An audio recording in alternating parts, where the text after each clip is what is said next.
사랑하는 성도 여러분, 안녕하십니까? 오늘은 12월 15일 수요일 새벽 이슬과 같은 주의 말씀을 사모하며 나오신 모든 분들을 주님의 이름으로 사랑하고 또 축복합니다. 우리가 오늘 같이 상고할 말씀은 야고보서 3장 1절에서 6절까지의 말씀입니다. 야고보서 3장 1절에서 6절까지의 말씀입니다. 제가 받들어 읽도록 하겠습니다. 내 형제들아, 너희는 선생된 우리가 더 큰 심판을 받을 줄 알고 선생이 많이 되지 말라. 우리가 다 실수가 많으나 만일 말에 실수가 없는 자라면 곧 온전한 사람이라 능히 온 몸도 굴레 씌우리라. 우리가 말들의 입에 재갈을 물리는 것은 우리에게 순종하게 하려고 그 온몸을 제어하는 것이라. 또 배를 보라. 그렇게 크고 광풍에 밀려가는 것들을 지극히 작은 키로서 사공의 뜻대로 운행하나니 이와 같이 혀도 작은 지체로 돼 큰 것을 자랑하도다. 보라, 얼마나 작은 불이 얼마나 많은 나무를 태우는가. 혀는 곧 불이요 불의 세계라. 혀는 우리 지체 중에서 온몸을 더럽히고 삶의 수레바퀴를 불사르나니 그 사르는 것이 지옥 불에서 나느니라. 아멘. 이것은 우리에게 주시는 하나님의 말씀입니다. 오늘 말씀의 제목은 말을 조심합시다. 말을 조심합시다. 라는 제목으로 말씀을 나누려고 합니다. 말의 중요성에 대해서 제가 아무리 강조해도 지나침이 없다고 생각합니다. 우리 동서고금을 막론하고 말에 대한 많은 그런 속담들과 격언들이 있는데요. 우리말에 보면은 말 한마디로 천냥빚을 갚는다. 이 말에 굉장히 긍정적인 파워를 우리들에게 얘기하죠. 한마디 말을 잘하면은 그것이 천냥빚을 갚는다는 거예요. 서양 격언에 보면은 또 이런 말이 있어요. 전쟁으로 인한 상처보다 더 치명적인 것은 한 사람의 입에서 나온 말이다. 이 말은 말에 굉장히 파괴적이고 부정적인 그런 영향력을 우리들에게 보여주는 것입니다. 우리가 이 말 때문에 실패하고 상처받고 또 이 말 때문에 분란이 일어나고 어려운 일들을 많이 당한다는 점에서 이 말을 늘 조심하는 거, 이게 얼마나 중요한 그런 역할을 하게 되는지 모르는 것이죠. 성경에서 말에 대한 많은 말씀들이 있는데요. 주로 다음과 같은 말들을 말에 대해서 사용합니다. 말을 더디하라. 또 말을 제어하고 굴레를 씌우고 말을 지키고 잠잠하고 금하고 이런 내용입니다. 그러니까 많이 하는 것보다 적게 하는 거, 그 적게 하되 필요한 말들을 하라는 그런 교훈이 아닌가 생각합니다. 톨스토이는 이렇게 얘기를 했어요. 말을 제대로 못했던 것을 유감으로 생각한다면 침묵을 지키지 못했던 것에는 100번이라도 후회해야 한다. 말을 제대로 못했던 것을 유감으로 생각한다면 침묵을 지키지 못했던 것에는 100번이라도 후회해야 된다. 이 말의 조심성의 중요성을 한마디로 우리에게 보여주는 그와 같은 말씀이 아닌가 생각합니다.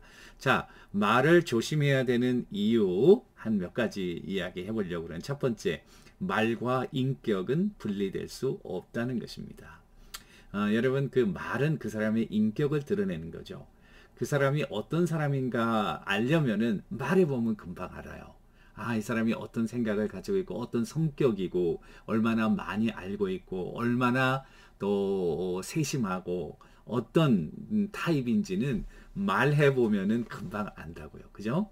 그래서 우리가 그 직장에서 사람을 뽑는다든지 또 구인 광고를 하면은 이제 서류 심사를 하고 서류 심사를 한 다음에 그 중에 자격이 된 사람들을 셀렉트해서 인터뷰를 하는 거죠.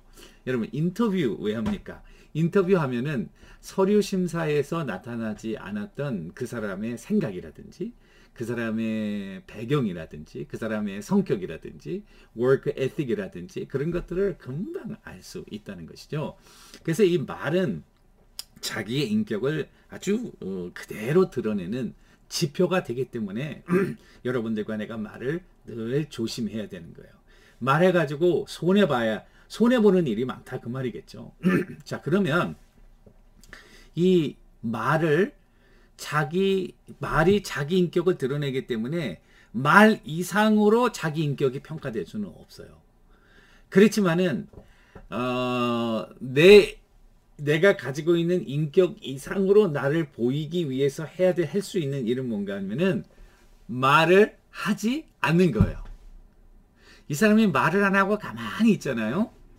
그러면 어떤 생각을 가지고 있는지 또 어떤 사람인지 모르기 때문에 내 인격이 드러나지 않기 때문에 나에 대한 그런 판단이라든지 또 나에 대한 생각을 종잡을 수 없는 거죠. 그러니까 자기 인격 이상으로 보일 수 있는 유일한 방법은 뭐냐면 말을 안 하는 거라고요. 성숙한 사람일수록 말을 아끼고요. 그리고 성숙한 사람일수록 말을 적게 한다는 사실입니다. 반대로 우리가 인격적으로 성숙하지 못할 때 막 여과되지 않은 자기의 그런 거치는 생각들이나 감정들을 막 쏟아붓죠. 쏟아볼 때는 물론 마음이 시원하다 할 수 있지만은 여러분 그 다음 생각은 뭡니까? 차라리 말을 안 했으면 금방 후회하게 되죠. 그리고 듣는 사람들의 마음에 깊은 상처를 주는 그런 결과를 가져온다는 점에서 우리가 말을 신중하게 해야 된다. 그리고 말을 늘 조심해야 한다고 하는 것이죠. 그래서 말 잘하는 것과 잘 말하는 것은 다르다. 말 잘하는 거, 말만 잘하는 거예요. 이거는 공수편을 알리는 거죠. 잘 말하는 것은 무엇이겠습니까? 그것은 필요한 말을 적재적소에 올바른 말을 하는 거죠. 말 잘하는 사람은 말만 잘하는 사람이라는 그런 것과 통하고 말만 잘하는 사람은 실없는 사람, 약속을 지키지 않는 사람, 공수표를 날리는 사람, 곧 신용이 없는 사람. 저 사람은 말뿐이야. 신용이 없어. 말은 막 청산유수로 잘하는데 후속 조치가 아무것도 없어. 저 사람은 속빈 강정이야. 뭐 이런 이야기를 듣게 되는 거죠. 근데 잘 말하는 사람, 인생을 살아가면서 어려운 사람에게 잘 말하는 거. 이게 너무나도 중요한 거예요. 저도 목회를 하면서 말 잘하는 것보다 잘 말하는 게 얼마나 중요한지. 잘 말하는 것은 하나님께서 성령으로 그때에 맞는 지혜와 믿음을 꼭 주는 거. 이게 너무나도 중요하다고. 우리 잠언서 25장 11절에 보니까 경우에 합당한 말은 아로새긴 은쟁반의 금사관이라. 사도 바울도 어려움이 있는 자들에게 하나님의 말씀을 증거했을 때 그 말씀이 정말 파워풀하게 들어가는 거죠. 그 다윗이 밧세바로 인해서 범죄했을 때 나단 선지자가 그에게 아주 지혜롭게 하나님의 말씀을 증거하는, 이거는 은쟁반의 아로새긴 은쟁반의 금사과와 같은 그와 같은 역할을 하는 거죠. 그래서 이 잘 말한다는 것은 경우에 합당한 말이다. 경우에 합당한 말은 바로 하나님의 말씀이다. 성령님께서 우리에게 필요한 말들을 주시고 그 필요한 말들을 할 수 있도록 이렇게 도와주시는 성령의 인도하심을 받는, 성령의 충만한 그런 은혜의 인도하심을 받는 언어 생활, 이것이야말로 잘 말하는 언어 생활이 아닌가 하는 거죠. 그래서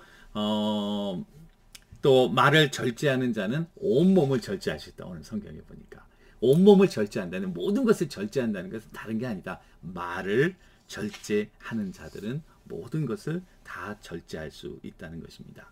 그런 의미에서 우리가 말은 자기의 인격을 드러낸다는 점에서 우리가 말을 늘 조심해야 된다. 두 번째 이유는 말에는 파괴력이 있기 때문에 조심해야 된다는 것입니다. 그래서 말에 실수가 없는 자, 2절에 보니까 온전한 자다. 그리고 말은 마음에 깊은 상처를 남겨요. 그래서 말을 우리가 그냥 넘어져 가지고 어디가 찢어지고 다치면은 그냥 그것이 시간이 지나면서 치료가 되고 치유가 되면은 다 잊어버리지만, 그러나 마음에 상처를 주고 마음에 그런 아픈 상처가 남아있는 자들은 이게 평생 그 사람을 괴롭히고 그 사람에게 그런 아픔을 주는 그런 결과를 가져오는 것을 볼 수 있습니다. 그래서 그와 같은 파괴력에 대해서 여기 보니까 불이다. 불이다.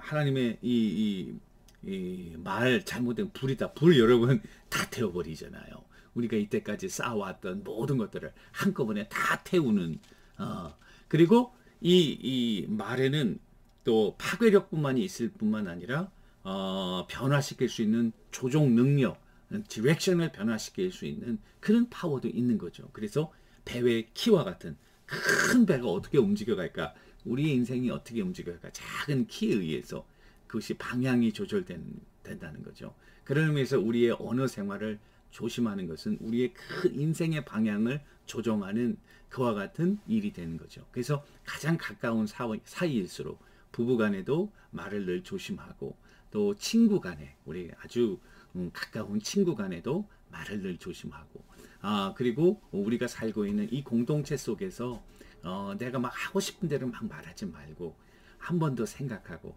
저도 그런 적이 있어요. 막 마음이 막 감정이 격해가지고 여기까지 나오는 거예요. 말을 막 할까 말까 하는데 성령님께서 그걸 참을 수 있도록 힘을 주시더라고요. 참고 나서 그 순간 넘겼는데 정말 얼마나 기쁜지 몰라요. 아주 승리감, 통쾌감, 승리의 통쾌감을 느꼈어요. 어떤 통쾌감을, 내가 말하지 않기를 너무 잘했다. 성령님께서, 성령님이 도와주시는 거예요. 여러분들도 언어 생활할 때 성령님의 인도하심을, 그냥 우리가 어려운 문제, 중요한 문제만을 기도하는 것이 아니라 매일매일 언어 생활에 있어도 올바른 단어, 적서적소에 맞는 말, 그래서 그 말이 천냥빛을 갚고 좌절에 있던 자들에게 소망을 주고 위로함을 주고, 이런 말들을 해야 된다는 거죠. 그래서 제가 좀 찾아봤더니 해서는 안 될 말들 좀 찾아봤어요. 불평하는 말. 집에서 막 불평하지 마세요, 여러분. 교회에서도 막 불평하지 마세요. 직장에서도 막 불평하지 마세요. 한두 번 불평하는 거 들어도 자꾸만 불평하면 저 사람은 맨날 불평하는 사람 찍힙니다, 여러분. 하나님께 찍히면 재미없어요, 여러분. 이웃들에게 찍히면 재미없어요. 불평하는 말, 비난하는 말, 변명하는 말, 원망하는 말, 이간질하는 말, 원래 그 사람을 이렇게 위하는 것처럼 하면서 사람 사이에 이간질하는, 이건 사단이 하는 일이에요. 여러분, 이간질하는 말은 절대로 하시면 안 돼요. 체념하는 말, 포기하는 말, 무시하는 말, 자랑하는 말, 그리고 소극적인 말, 이런 말들은 가급적 다 여러분 피하실 수 있게 되기를 바라고, 해야 하는 말, 감사한 말, 그리고 격려하는 말, 용서하는 말, 사랑하는 말, 용기를 주는 말, 긍정적이고 적극적인 말, 이런 말들을 하면은 우리의 삶이 바뀌는 거예요. 이 언어 생활이 키와 같다고 그랬잖아요. 아무것도 아닌 것 같지만은 우리 삶의 방향을 정해주는 말이에요. 내가 자꾸 불평하는 사람은 불행 쪽으로 가요. 감사하고 긍정적인 말은 행복 쪽으로 가는 거예요. 여러분들과 내가 정말 말만 잘하는 사람이 되지 말고 잘 말하는 사람이 되어서 언어 생활에서 하나님의 영광을 올려드리고 우리의 인생의 방향이 올바로 설정되고, 그리고 많은 사람들에게 선한 영향력을 미치는 그런 자들이 되기를 주님의 이름으로 간절히 축원합니다. 기도하겠습니다. 하나님 아버지, 우리가 말을 조심함으로 신앙생활에서도 승리하고 언어 생활에서도 승리하고 우리 삶에서도 하나님의 영광을 드러내는 하나님의 귀한 종들 다 되게 하옵소서. 예수님의 이름으로 간절히 기도 올리옵나이다. 아멘. 오늘도 주님과 동행하시고 승리하시는 여러분들과 저와 우리 모두가 되기를 주님의 이름으로 축원합니다. 감사합니다.